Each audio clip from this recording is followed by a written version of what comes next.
The pen slipped from Amanda's trembling fingers as she stared at the divorce papers she'd just signed.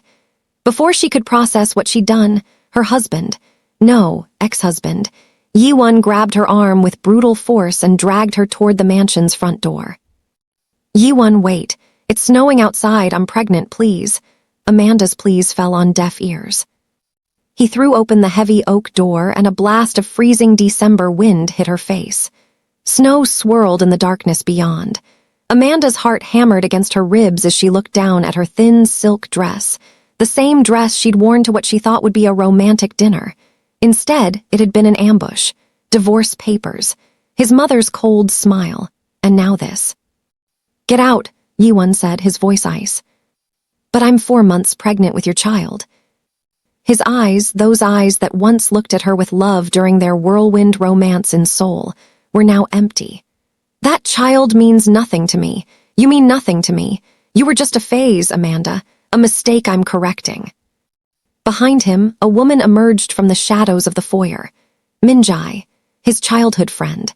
She wore a satisfied smirk and a diamond ring that caught the chandelier light, the same ring Amanda had admired in a jewelry store window just months ago. Jae-won, darling, don't be too harsh, Min-jae purred, wrapping her arms around his waist. Let her at least grab a coat. No, Jae-won said flatly. She leaves with nothing. Everything here belongs to the Kang family. She was never truly part of it. Hey, if you're hooked already, make sure you subscribe so you don't miss what happens next. Drop a comment telling me where you're watching from and what time it is right now. I love connecting with you all. Now back to Amanda's nightmare. Amanda felt her knees weaken. This couldn't be happening. Just 6 months ago, she'd been a graduate student at Seoul National University, studying international business. She'd met Jae-won at a coffee shop near campus, and he'd pursued her relentlessly. He said her dark skin glowed like mahogany in sunlight. He said her accent when she spoke Korean was adorable. He said he loved how different she was from the women in his social circle. 3 months of dating, a proposal, a lavish wedding that his mother barely attended. And now this. Please, Amanda whispered, placing a protective hand over her small baby bump. At least let me call my friend. Let me get my phone, my passport. I have nothing here. You should have thought about that before you tried to trap my son with a pregnancy, Jae-won's mother, Mrs. Kang, said as she descended the staircase in her silk robe. Her face was a mask of disgust. Did you really think a Nigerian girl from nowhere could become part of the Kang dynasty? We are one of the oldest Chaebol families in Korea. You were entertainment, nothing more. The words hit Amanda like physical blows. I loved him. I love him still. Love, Mrs. Kang laughed. You loved his money, his status, the life he could provide, but you were never good enough. Your skin, your background, your presumption that you belonged, it was all laughable. Min-jae is from a proper family. She's Korean. She understands our ways. She's who Jae-won should have married from the beginning. Jae-won's grip tightened on Amanda's arm as he pulled her closer to the door. She could feel the cold radiating from outside, see the snow accumulating on the steps. Jae-won, please look at me, Amanda begged, tears streaming down her face. Remember when we went to Jeju Island? You said I was the only woman who ever made you feel free. You said. I said a lot of things, he cut her off, his jaw clenched. Things I needed to say to convince you to marry me quickly. My mother wanted me to marry Min-jae, but I was rebellious. I wanted to prove I could make my own choices. You were my rebellion, Amanda, my act of defiance, but rebellion gets boring. Reality sets in, and the reality is that you don't fit into my world. Min-jae stepped forward, her hand on her own flat stomach. Should we tell her, honey? Jae-won's expression flickered, just for a moment, with something that might have been shame, but it passed quickly. Min-jae is pregnant too, 2 months. We've been together since before you and I married, Amanda. I needed a wife quickly for business optics. You were convenient, but Min-jae, she's been my real partner all along. The world tilted. Amanda felt bile rise in her throat. You, while we were married. The marriage was never real, Jae-won said coldly. It was a business arrangement that you were too naive to understand. Business? You told me you loved me. You proposed to me. I needed a wife for the merger with the American tech company. They wanted proof of my global outlook and modern values. An African wife checked that box perfectly, but the merger is complete now. I don't need you anymore. Amanda's mind raced, trying to find something, anything to hold on to. The baby, you can't just throw away your own child. Mrs. Kang's laugh was sharp. A paternity test will be required, of course. For all we know, you trapped my son with another man's child. You people are always looking for a way up. The racist venom in her words finally sparked something in Amanda, anger cutting through the devastation. You people, I am a person, a human being, I have a name, I have dignity. And whether you believe it or not, this baby is Jae-won's child. I've never been with anyone else. It doesn't matter, Jae-won said, and in that moment, Amanda saw the truth. He didn't care. Whether the baby was his or not, he'd already decided to erase her from his life. I'm marrying Min-jae next week, a proper Korean wedding. My mother has already sent out the invitations. Next week, but the divorce isn't even finalized. It will be by morning. I have lawyers working on it right now. Money makes everything move faster, Amanda. You should have learned that by now. The door swung open fully, and the winter night howled into the foyer. Snow blew across the marble floor. Amanda's bare feet were already going numb from the cold radiating through the open doorway. No, she said, her voice stronger now despite her fear. I won't go out there, you can't force me. Jae-won's eyes hardened. Guards. 2 security men appeared from the side corridor. Amanda had seen them around the mansion, but never spoken to them. They looked uncomfortable but obedient. Remove her from the property, Jae-won ordered. Sir, it's below freezing outside, one guard said hesitantly. She's not properly dressed. Did I ask for your opinion? Remove her, now. Amanda struggled as the guards grabbed her arms. Please, the baby, I'm pregnant. You're going to kill us. So dramatic, Min-jae said, examining her nails. There's a bus stop 2 blocks away. You'll survive the walk, probably. The guards lifted Amanda off her feet as she kicked and screamed. Her silk dress rode up, exposing her legs to the cold. She could see the snow falling harder now, accumulating on the ground in thick white sheets. Jae-won, please, I'm begging you, just let me get my things. My passport, my phone, some clothes. But his face remained stone. Mrs. Kang smiled from the staircase. Min-jae waved mockingly. And then Amanda was outside. The cold hit her like a physical assault. The guards set her down on the snow-covered steps and quickly retreated inside. The massive door slammed shut behind them, and she heard the locks engage. Amanda stood there in shock, her body already shivering violently. Snow soaked through her thin dress within seconds. Her bare feet burned against the ice-cold ground. She pounded on the door. Please, someone help me, I'm pregnant, please. Lights went off inside the mansion, one by one. First the foyer, then the upstairs bedrooms. Within minutes, the entire house was dark except for a single light in what she knew was Mrs. Kang's room. Amanda wrapped her arms around herself and stumbled down the steps. Her feet left bloody prints in the snow. She must have cut them on the ice, but she could barely feel it. Everything was going numb. The Kang mansion was in an exclusive neighborhood with high walls and gates between properties. No one would see her. No one would help. She had to get to the main road. She started walking, each step agony. The wind whipped her dress around her legs. Snow clung to her hair, her eyelashes. She couldn't stop shaking. My baby, she thought desperately. I have to save my baby. But as she reached the end of the long driveway, her legs gave out. She collapsed in the snow, her body no longer responding to her commands. Amanda's eyes fluttered open to blinding white light. For a moment, she thought she'd died and this was the afterlife. Then pain crashed through her body, sharp, burning, everywhere at once. She's awake, doctor, she's awake. A face appeared above her, a Korean woman in her 60s with kind eyes and graying hair pulled back in a bun. Easy, dear, don't try to move too quickly. You've been through quite an ordeal. Amanda's lips were cracked and painful. My baby. The woman's expression softened. Your baby is fine, strong heartbeat. You're both fighters."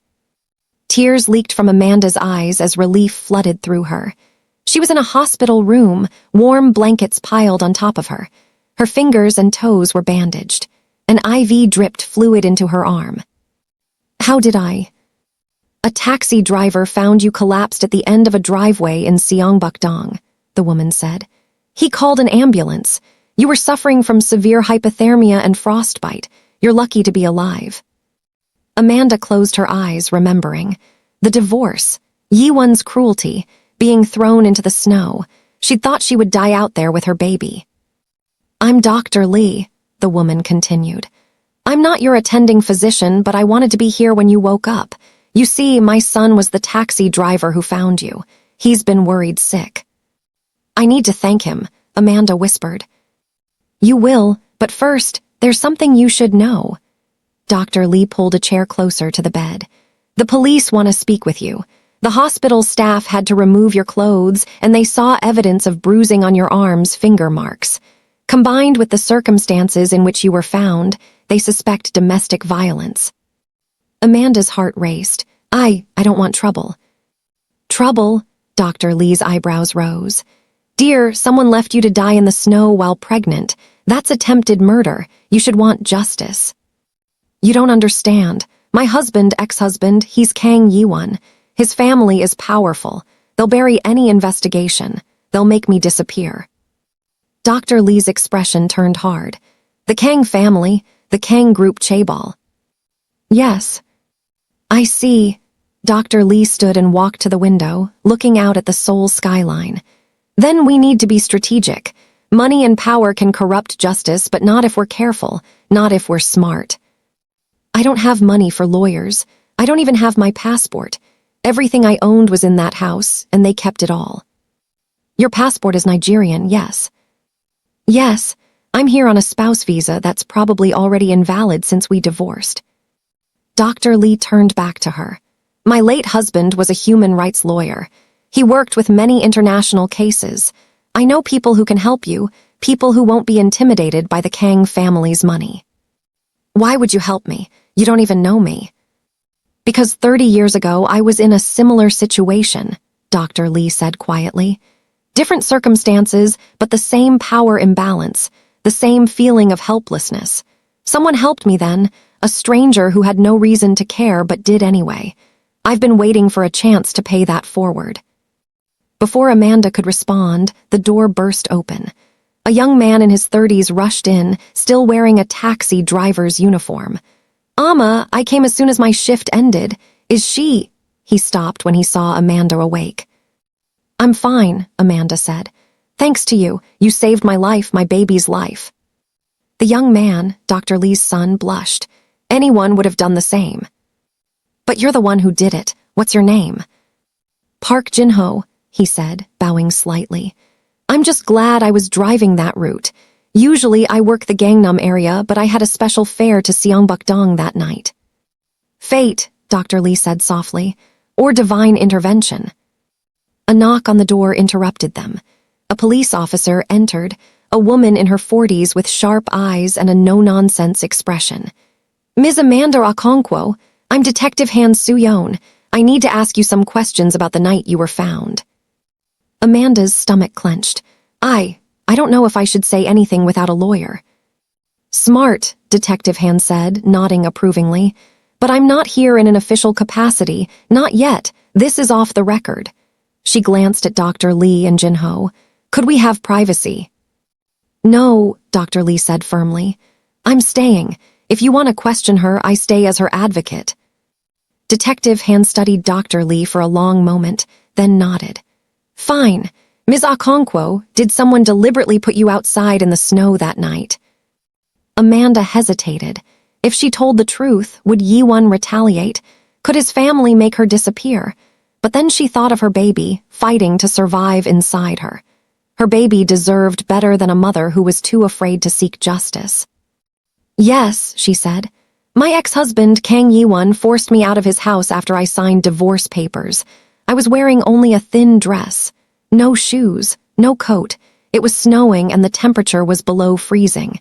He knew I could die out there." Detective Han's expression remained neutral, but Amanda saw her jaw tighten. Were there witnesses?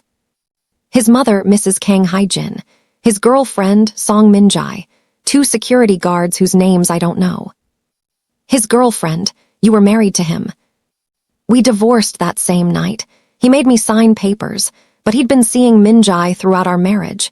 She's pregnant too, 2 months. Detective Han wrote quickly in her notebook. And why did he want you to leave? He said I was just a business arrangement. He needed a foreign wife for optics during a merger with an American company. Now that the merger is complete, he doesn't need me anymore.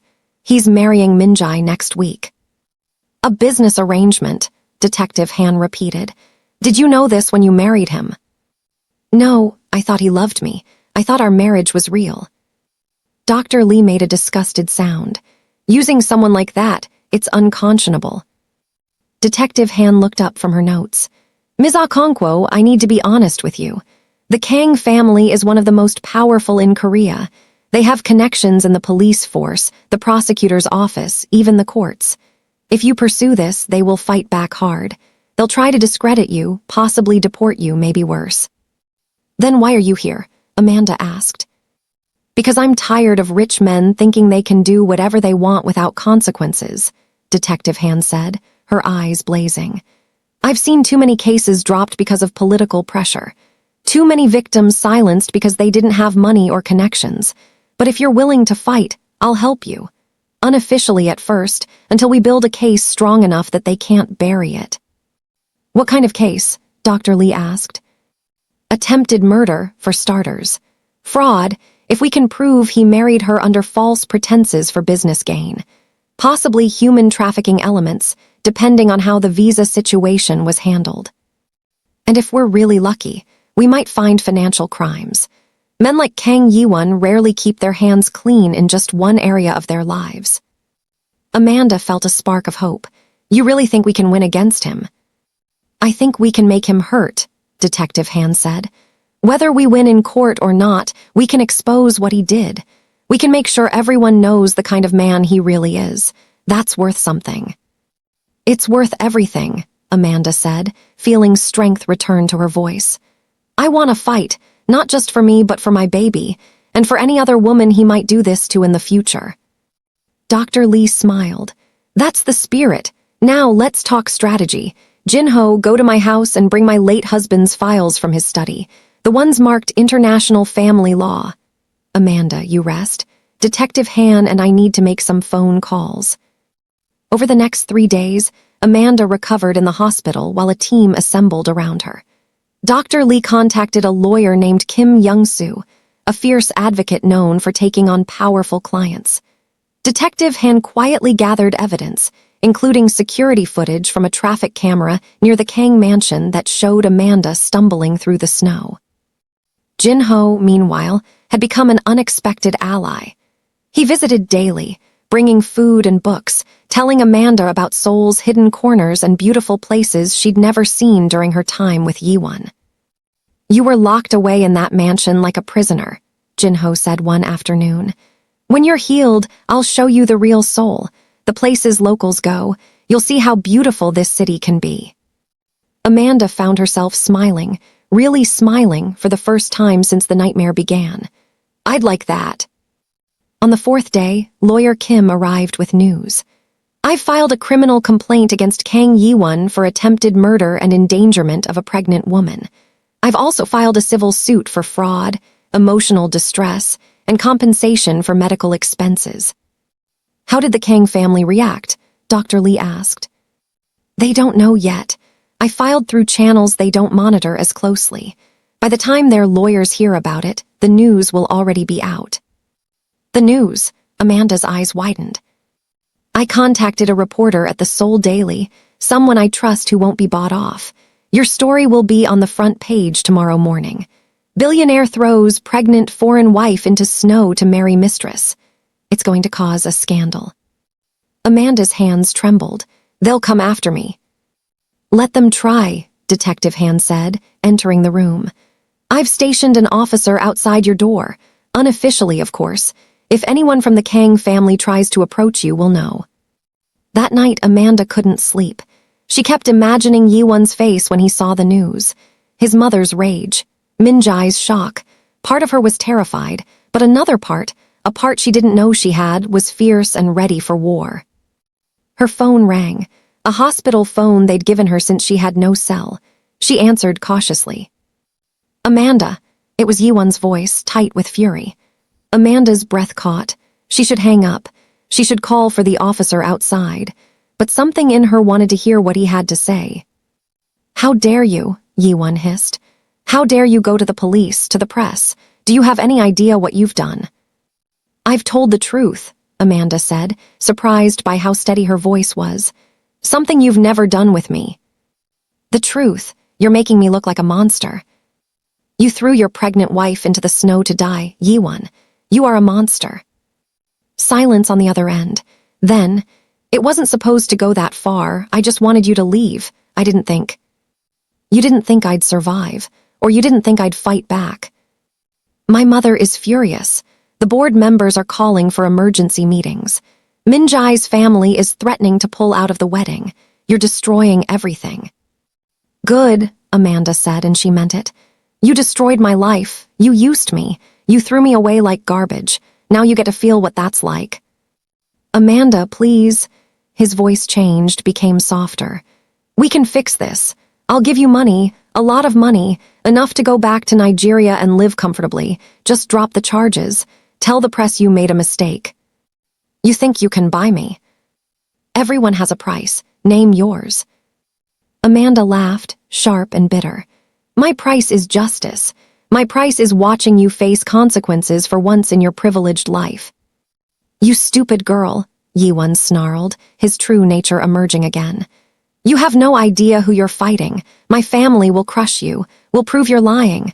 We'll find every mistake you ever made and expose it. We'll deport you. We'll take that baby the moment it's born and you'll never see it again. Try it, Amanda said. The whole world is watching now. She hung up. Her hands were shaking, but she felt powerful. Alive. For months, she'd been compliant, trying to be the perfect wife, molding herself to fit Yi-won's world. Now she was done shrinking. The officer burst in. Are you okay? I heard shouting. I'm fine. That was Kang Yi-won. He called to threaten me. The officer's eyes widened. That was stupid of him. Did you record it? No, I didn't think. Next time, record everything. Men like him always slip up when they're angry. He handed her a small device. This is a recording app on a burner phone. Keep it with you.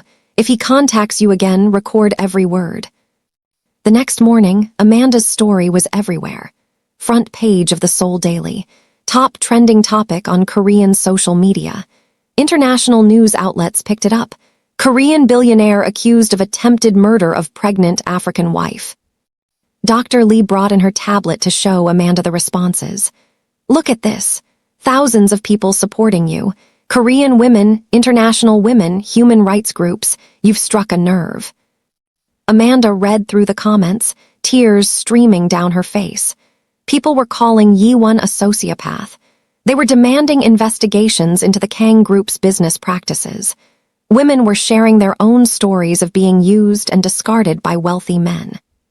But there were also hateful comments, racist remarks about Amanda, accusations that she was a gold digger who trapped Yi-won with a pregnancy, claims that she was lying for attention and money.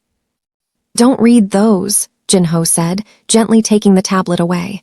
Bitter people hiding behind keyboards, they don't matter. They do matter, Amanda said quietly. Because that's what Yi-won's lawyers will use against me. They'll paint me as exactly that, a scheming foreigner who tricked their way into a wealthy family. Lawyer Kim arrived with his briefcase. They've filed a countersuit, defamation. They're claiming you made up the entire story and that you left the house voluntarily after a mutual, amicable divorce. That's a lie. Of course it is, but they have the resources to make their lies look convincing. We need something stronger. Detective Han is working on getting testimony from the security guards, but they're terrified of losing their jobs. What about the traffic camera footage? Dr. Lee asked. It shows her in the snow, which proves she was outside in dangerous conditions, but it doesn't prove she was forced out. We need witnesses. Amanda thought hard. What about the household staff? There were maids, a cook, a gardener. They must have seen or heard something. The Kang family has likely already secured their silence with money or threats, Lawyer Kim said. But it's worth trying. Do you remember any names? Mrs. Park. She was the head housekeeper. She was always kind to me, even when Mrs. Kang wasn't around. She used to sneak me extra food because she said I was too thin. Detective Han appeared in the doorway. I found Mrs. Park. She's willing to talk, but she's scared. We need to meet her somewhere private. 2 days later, Amanda was discharged from the hospital with strict instructions to rest. Her frostbite was healing, but she'd have scars on her toes. A permanent reminder of that night. Jinho drove her to a small apartment Dr. Lee had arranged, a safe place away from the Kang family's reach. It was modest but clean, with a small kitchen and a view of the Han River. It's perfect, Amanda said, fighting back tears. I don't know how I'll ever repay your family's kindness. You already are, Jinho said. By fighting back, by not letting them win. My mother sees herself in you, you know. She was engaged to a powerful man once and he treated her terribly. She escaped, but barely. She wants you to have the victory she never got. That evening, they met Mrs. Park at a small cafe in Hongdae. The housekeeper was in her 50s, her hands rough from years of work. She looked terrified. I could lose everything, she whispered. My job, my pension, my reputation. I know, Amanda said gently, and I would never force you to help me, but you were there that night. You saw what happened. Mrs. Park's eyes filled with tears. I heard everything. I was in the hallway when Mr. Kang dragged you to the door. I heard you begging. I saw the guards carry you out into the snow. She wiped her eyes roughly. I wanted to help you, but I was scared. I have a daughter in university. I can't afford to lose my income. What if we could protect you? Detective Han asked. Get you a new job, somewhere the Kang family can't reach you. Who would hire me if they knew? I testified against the Kang family. I would, Dr. Lee said. I'm expanding my medical practice. I need someone to manage the administrative side. The pay is competitive and you'd be safe. Mrs. Park stared at her. Why would you do this for me? Because doing the right thing should never leave someone destitute, Dr. Lee said firmly. That's how people like the Kang family maintain power, by making the cost of truth too high. Mrs. Park was silent for a long moment. Then she straightened her shoulders. I'll testify. I'll tell everything I know. It's time someone stood up to them. With Mrs. Park's testimony secured, Lawyer Kim filed additional evidence. The case was building momentum. More witnesses came forward. A gardener who'd seen Amanda stumbling in the snow from an upstairs window. A delivery driver who'd heard Mrs. Kang making racist remarks about Amanda weeks before the divorce. But the Kang family wasn't finished. 1 week after the story broke, they held a press conference. Jae-won stood at a podium, looking remorseful and handsome in an expensive suit, Min-jae beside him looking demure and pregnant. I want to address the serious allegations made against me, Jae-won said, his voice heavy with false emotion. My relationship with Amanda was complicated.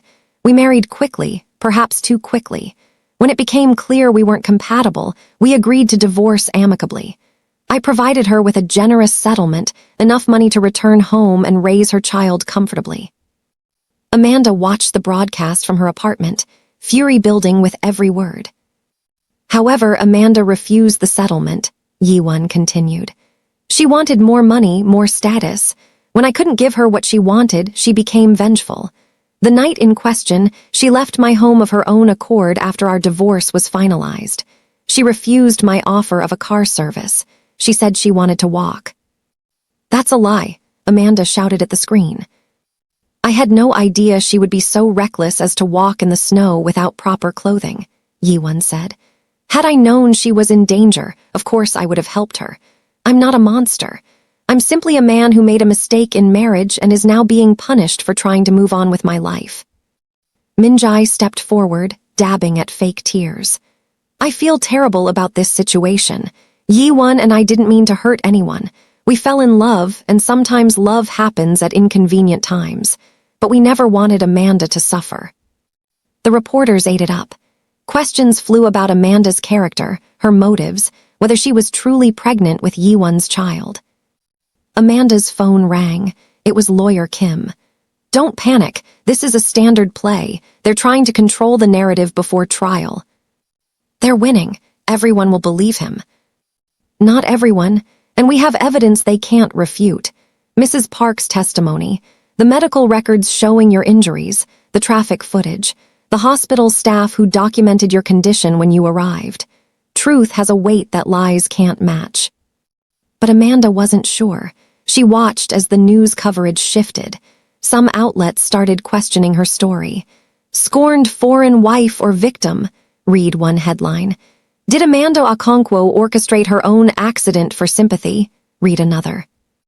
That night, unable to sleep, Amanda stood by her apartment window, watching the city lights. Her baby moved inside her, a flutter like butterfly wings. She placed her hand over her belly. "I won't give up," she whispered.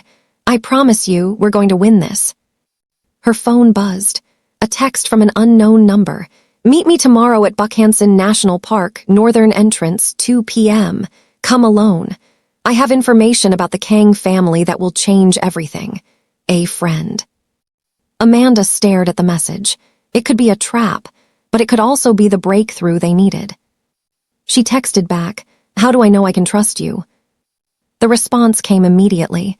"You don't, but you're desperate enough to take the risk. See you tomorrow." Amanda told no one about the mysterious text. She knew Detective Han and Lawyer Kim would forbid her from going. Dr. Lee would worry. Jinho would insist on accompanying her, but something in her gut said this meeting needed to happen alone. The next afternoon, she took a taxi to Buckhanson National Park. The northern entrance was less crowded than the main trails, surrounded by forest and rocky outcrops. Amanda wore a heavy coat Jinho had bought her, boots, and a scarf. She was 5 months pregnant now, her belly unmistakably round. She waited by the entrance sign, watching hikers pass by.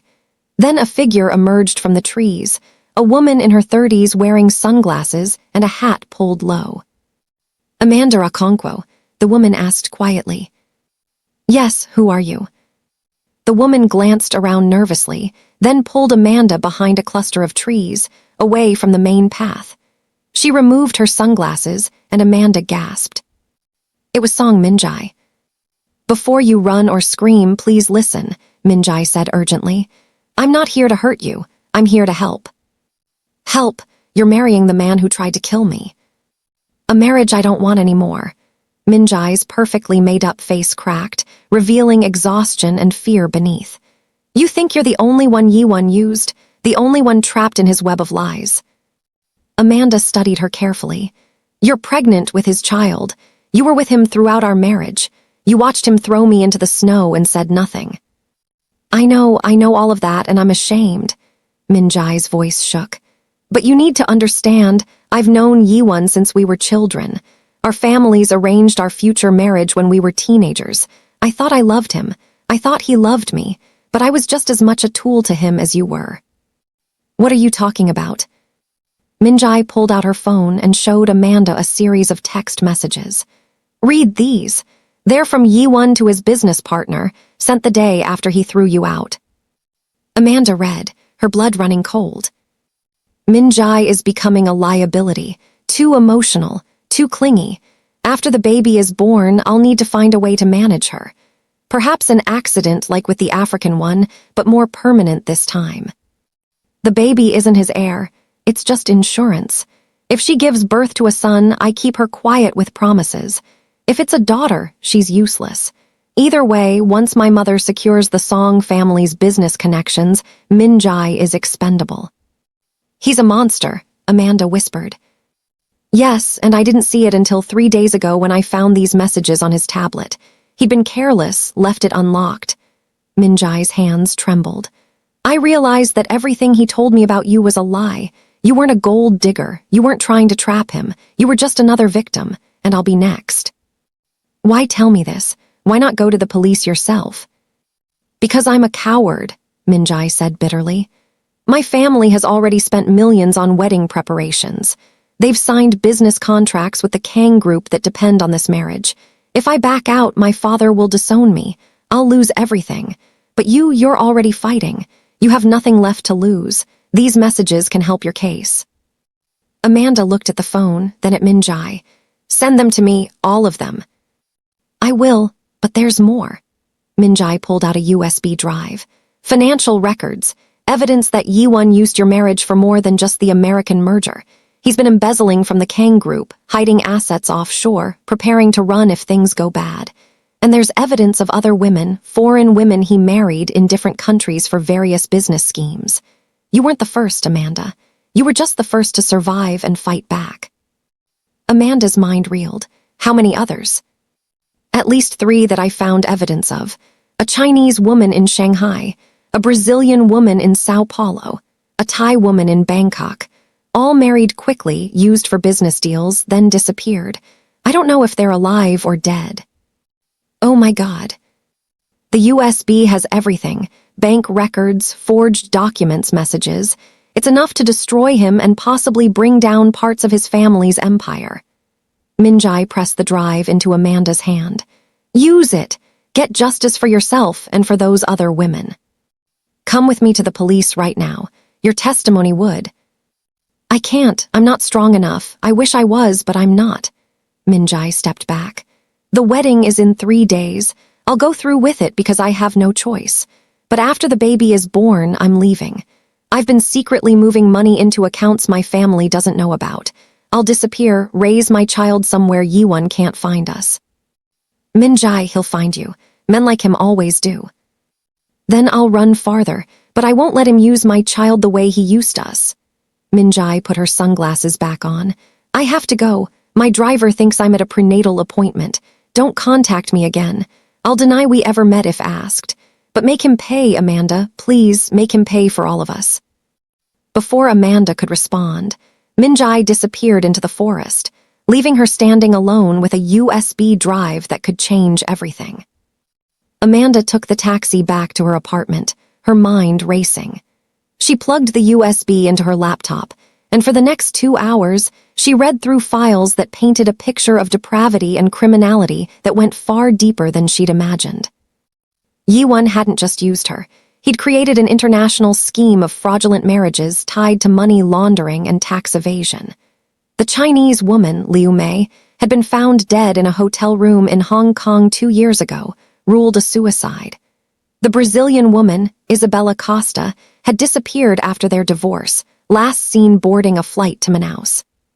The Thai woman, Ploy Sideng, was in a psychiatric facility in Bangkok, deemed mentally unstable after claiming her Korean husband tried to kill her. Amanda felt sick. These women had been erased, their lives destroyed or ended, and no one had connected the dots because the crimes crossed international borders and involved powerful people. The financial records showed millions moved through shell corporations, bribes to government officials in 3 countries, and payments to a man identified only as the cleaner, who specialized in making problems disappear. This wasn't just about her anymore. This was about stopping a predator. She called Lawyer Kim immediately. "I need you to come to my apartment right now and bring Detective Han. I have evidence that changes everything." Within an hour, her small apartment was filled with people. Lawyer Kim, Detective Han, Dr. Lee, and Jinho crowded around her laptop, their faces growing progressively more horrified as they reviewed the files. "This is massive," Detective Han said. "This isn't just attempted murder. This is international fraud, money laundering, possibly multiple homicides. We need to contact Interpol." "The wedding is in 3 days," Lawyer Kim said. "If Jae-won marries Min-jae, he'll have access to the Song family's resources. He'll be even more powerful, harder to touch." "We need to move now," Detective Han said. "I'll contact my supervisor. This is too big to handle quietly anymore." "Wait," Amanda said.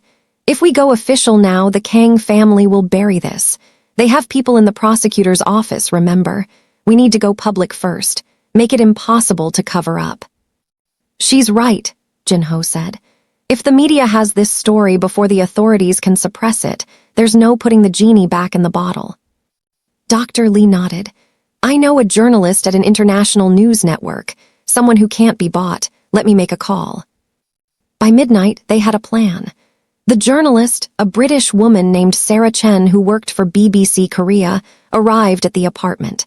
She spent 3 hours reviewing the evidence, her expression growing more intense with each file.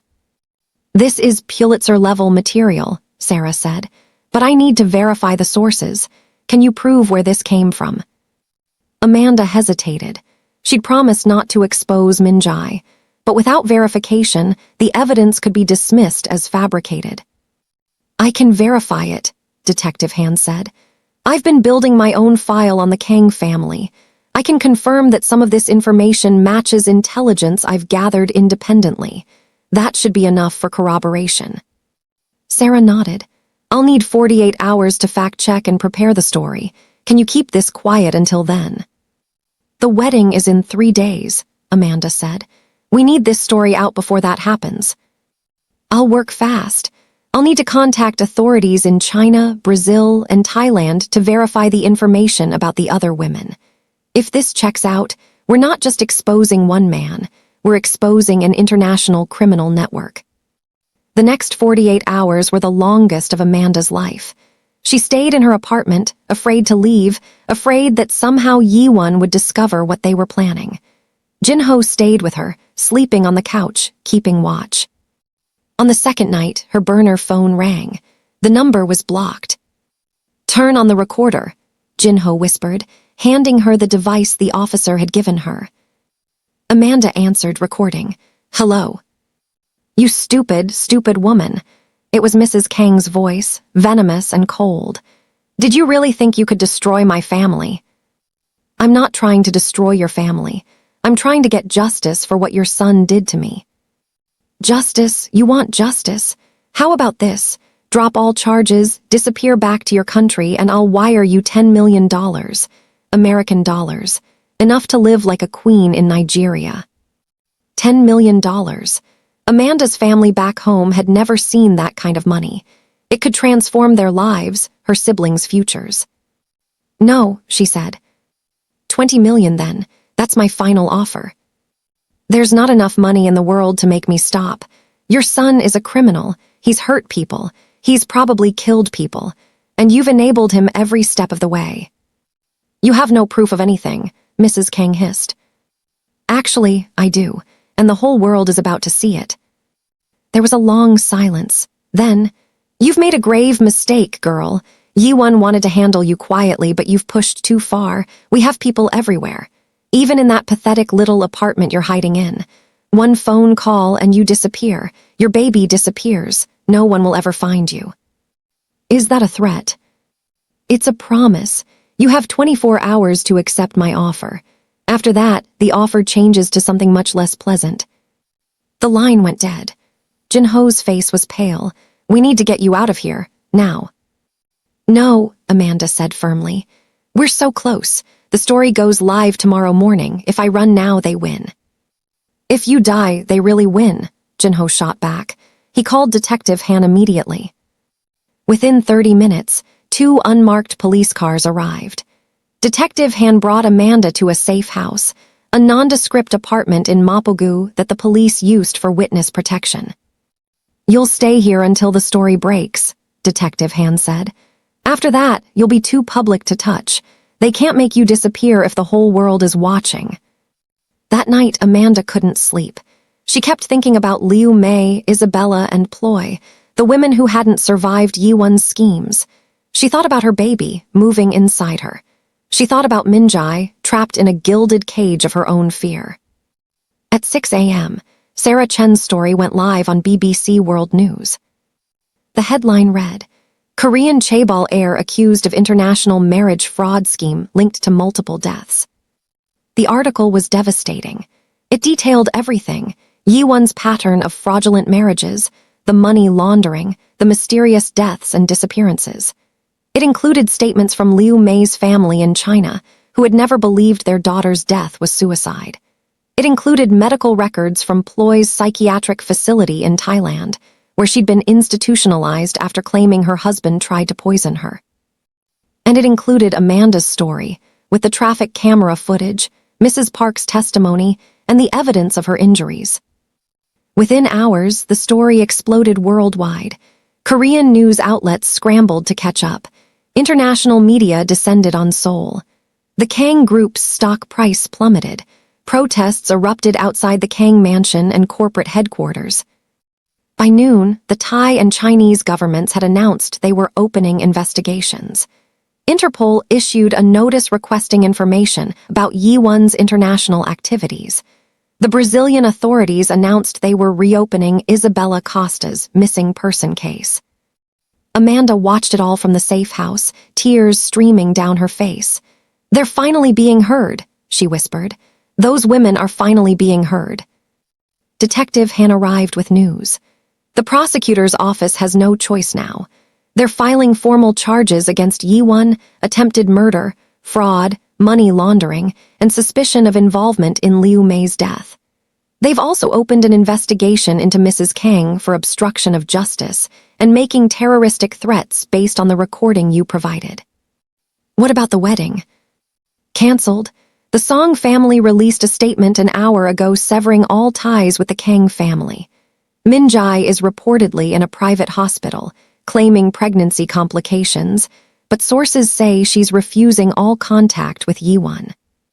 Is she safe? Her family has her under guard. Whether that's to protect her or control her, I don't know. That afternoon, Amanda received a call from an unknown international number. She almost didn't answer, but something made her pick up. "Amanda," the voice was weak, heavily accented. "This is Ploy Sideng from Thailand." Amanda's heart nearly stopped.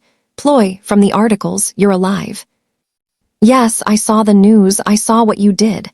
For the first time in 2 years, my doctors believe me, my family believes me. The Thai police are reviewing my case." Ploy's voice broke. "You saved my life, you gave me back my truth." "I'm so sorry for what happened to you."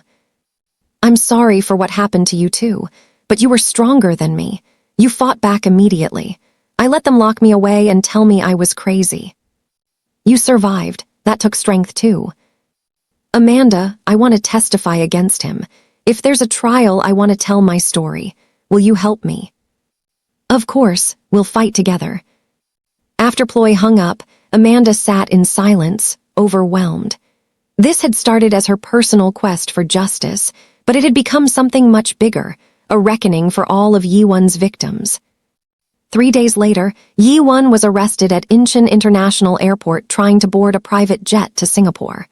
The footage of him in handcuffs, his expensive suit rumpled, his arrogant face finally showing fear, went viral within minutes. Mrs. Kang was arrested the same day at the family mansion. The image of her being let out in handcuffs, her dignified facade crumbling into rage and tears, was almost as satisfying. The Kang Group Board of Directors held an emergency meeting and voted unanimously to remove Jae-won from all positions. His younger sister, who had always been sidelined in favor of her brother, was named interim CEO. Her first act was to announce a complete internal audit and cooperation with all investigations. 1 week after the arrests, Amanda received a visitor at the safe house. It was Min Jae, looking thinner and exhausted, but no longer pregnant. "The baby?" Amanda asked, alarmed. "Safe, born 3 weeks early but healthy. A girl." Min Jae's eyes filled with tears. "I named her Hope, because that's what you gave me, hope that I could escape." "Where will you go?" "Canada. My mother's sister lives in Vancouver. I'll start over there, raise my daughter far from all of this." Min Jae pulled an envelope from her purse. "This is for you. It's a check for $5 million from my personal account, money Jae-won never knew I had. It's not compensation for what you went through. Nothing could be, but it's a start." Amanda stared at the check. $5 million. Enough to secure her child's future, help her family in Nigeria build a new life. "I can't accept this." "Please, it's the only way I can live with myself for the role I played in your suffering. Use it to build something good. Use it to help other women like us." Amanda thought for a long moment, then nodded. I'll accept it, but only if you promise to do something for me. Anything. Testify. When the trial comes, tell your story. Don't let fear silence you anymore. Min-jae hesitated, then squared her shoulders. I promise. The trial began 6 months later. Amanda was 7 months pregnant, her belly huge as she took the stand. She told her story calmly, clearly, with dignity. She described every moment of that night, the betrayal, the cruelty, the cold, the certainty that she would die. Ploy testified via video link from Thailand, describing how Jae-won had systematically poisoned her food, then had her committed when she grew paranoid and ill. Liu Mei's mother testified, showing evidence that her daughter had been terrified of Jae-won in the weeks before her death and had sent text messages saying, if something happens to me, it wasn't suicide. And Min-jae, keeping her promise, testified about the messages she'd found, the evidence of other victims, Jae-won's cold calculations about which wife was useful and which was expendable. The evidence was overwhelming. The prosecution presented financial records, text messages, witness testimony, medical evidence. They proved a pattern of predatory behavior spanning 5 years and 4 countries. Jae-won's lawyers tried everything, attacking the victim's credibility, claiming the evidence was fabricated, suggesting the women had conspired together for money. But the truth was too heavy, too well documented. The jury deliberated for 3 days. When they returned, the verdict was read in a courtroom packed with journalists, advocates, and supporters. Guilty on all counts. Jae-won's face remained blank, but Amanda saw his hands shaking as the judge announced the sentence. 35 years in prison with no possibility of parole for 15 years. Mrs. Kang, tried separately for obstruction of justice, terroristic threats, and conspiracy to commit fraud, received 12 years. The courtroom erupted in applause. Amanda felt Dr. Lee's arm around her shoulders, Jin-ho's hand squeezing hers. She looked across the room and met Min-jae's eyes. Both women were crying. Justice, finally justice. 2 months later, Amanda gave birth to a healthy baby girl. She named her Grace, because Grace was what had carried her through the darkest time of her life. Dr. Lee was in the delivery room, coaching her through contractions. Jin-ho waited outside, packing nervously despite having no official role in Amanda's life yet, though that was changing slowly, carefully, as they built a friendship that was becoming something more. When Amanda held Grace for the first time, she whispered, "You were born from pain, but you'll be raised in love. I promise you that." Using Min-jae's gift, Amanda established a foundation called Grace International, an organization dedicated to helping foreign women trapped in abusive marriages in Korea and around the world. The foundation provided legal aid, safe housing, financial support, and advocacy. Ploy became the foundation's Thailand representative. Min-jae, from Canada, served on the board and donated generously. Liu Mei's mother became a spokesperson, ensuring her daughter's story would prevent future tragedies. A year after the trial, Amanda received word that Isabella Costa had been found alive in a remote village in the Amazon. She'd been hiding for 3 years, terrified Jae-won would kill her if she resurfaced. When she learned he was in prison, she wept with relief. She joined Grace International as the Brazil coordinator. The Kang Group, under new leadership, donated $20 million to the foundation as part of their image rehabilitation. Amanda accepted it without hesitation. Blood money could be transformed into life-saving resources. 5 years later, Amanda stood on a stage at a human rights conference in Geneva. Grace was 4 years old, sitting in the front row next to Jin-ho, who had become Amanda's partner in every sense, her love, her co-parent to Grace, her ally in the foundation's work. "My story began with betrayal and nearly ended in death," Amanda told the audience of activists, lawyers, and survivors from around the world. "But it didn't end there because I refused to let it, because people I didn't know decided to be kind when they didn't have to be, because other victims found the courage to speak up, because justice, though slow, is possible." She paused, looking at the faces in the crowd, survivors of domestic violence, human trafficking, exploitation. To every woman who thinks she's trapped, who thinks she's powerless, who thinks her abuser is too rich or too connected or too protected to face consequences, I'm here to tell you that you are stronger than you know. Your truth matters. Your life matters. And there are people ready to fight alongside you. The applause was thunderous. That evening, Amanda received an email from an inmate communication system. It was from Jae-won. She almost deleted it, but curiosity won. She opened it. "You destroyed my life," it read. "I hope you're satisfied. I hope it was worth it." Amanda sat for a long moment, then typed a response. "I didn't destroy your life. I stopped you from destroying mine and countless others. You destroyed yourself with your choices, your cruelty, your belief that money made you untouchable. I'm not satisfied. I'm at peace. And yes, it was worth every difficult moment. I have a beautiful daughter, meaningful work, and the knowledge that I stopped a predator.